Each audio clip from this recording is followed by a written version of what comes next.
You know the old saying about if you have two quarterbacks, then you have none? I've heard that. Yep. We spent a lot of time with Derek Ansley and with Jeff Hafley and with Ryan Downard, the safeties coach, the defensive backs coach, talking about all the versatility they have, all the different guys that can play. Javon Bull, that's safety. They've got all these different guys that actually played for them at safety last year, right? I mean, Evan Williams, Javon Bullard, they both lined up alongside Xavier McKinney. There was a game where Katan Oladapo played there. Zane Anderson started a game there. They liked what they saw from him. But between that and the corner position, it's great that you have all this versatility and all these guys that you think can play. But what if you don't have any guys that are like top flight guys? Does that mean that maybe that's not that great of a crew or what? I do think we get caught up a lot with storylines of, this is a good player here, and we overvalue because we see and, you form relationships with guys. And the bottom line is, and I don't know if this was an old Ron Wolfism, but it definitely still carries weight in the big games. You need field tilters. You can't obviously have a field tilter at every spot. It doesn't work. Now, you can get young players that are ascending that haven't been paid yet, but you need guys that are difference makers. And some of these guys, like Xavier McKinney, was a difference maker. I think the hope is that Evan Williams can be a difference maker. I think the other hope is that one of these, like a Lucas Van Ness or Rashawn Gary, somebody up there, Devontae Wyatt, will become that difference maker. Because when you're playing subpar teams, and last year is a great example of that, no problems. You beat the teams, you move along, and it's just you keep going. And then moments get bigger as you win.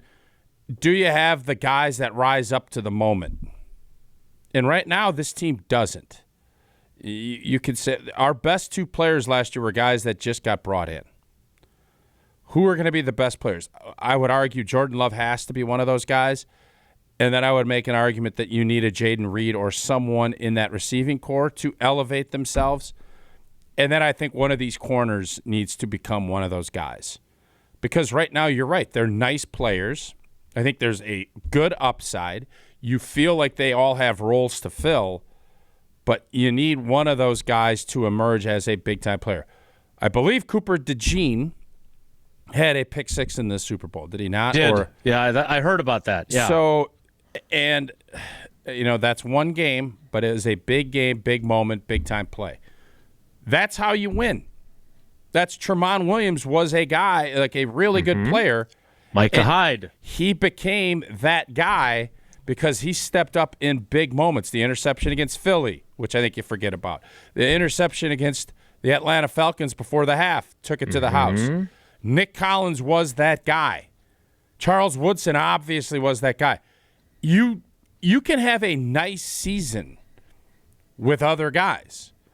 Can you have a magical big-time season without those guys? And the answer is no. You need guys to elevate into that role, and Philadelphia had guys do that. Saquon Barkley elevated into that game-changing role, and then you looked at their defense. They had guys disrupting and making big plays. Zach Bond became that guy. And I know, Jason, you think the Packers found their guy that you hope is Zach Bond. We'll find out. Isaiah Simmons, for those of you that don't listen every day. And I think it'll be more Edger and Cooper. That would be the Zach Bond. But sure. Your point is taken. That's how you do it. So, yes, it's cute and fun, and we have a bunch of guys that you're hoping keep going and get better, but eventually it can't just be, Keyshawn Nixon's done a pretty good job for being this. Well, but he needs to be this. CB1 is a big-time – you need a big-time player there. It can't just be a nice player. And I do wonder if that's where we're at. So you mentioned Tramon Williams. Tramon Williams was not a first-round pick. He was not Charles Woodson. Nobody wanted him. Right. He was an undrafted free agent. Texans. He was bouncing every Tuesday from team to team to team on tryout visits. So sometimes your CB1, because look, when you guys won the Super Bowl, he was a top 5 corner in the league. When you look at how often that happens, though, it's not typical, right? I mean, there are other stories. He's not the only one to do that, but it's not typical. And so can Kalen King, can Carrington Valentine, can Micah Robinson, their 3 7th-round guys, raise their levels to the point that Tramon Williams did? Maybe. I'm not going to say none of them are capable of that. Can Nixon do that? Can Hobbs walk in after not being a full-time starter in Vegas and suddenly be your CB1? I don't know. I mean, I guess it's good if you have a CB1 that can play inside and outside, but there's no evidence that would indicate that he's capable of that. I'm not saying he can't, but I don't have any proof his ability to do that, right? So I find myself wondering if maybe I have been guilty of overestimating what they have to work with there. I will. Yeah? I'll convict you of that. Yes. Thank you. Thank you. That wide receiver back in the day, I keep forgetting his name, but you had crowned him. I never. No. You did some crownage. Tory Gurley. I never crowned him. You did a little crowning. He was an interesting story. You crowned him. He was David Martin. He was an off-season story. Oh, this guy! Look at how good this guy is in the off-season. He's an all-nighter. Yourself? That was me. Yeah, that was me. Good. Joe Callahan. No, I think he didn't really crown Callahan. No. He crowned Gurley, though. I remember crowning Gurley, and he got a little. He didn't jump in. He didn't have Janus fever, but his temperature spiked a little bit.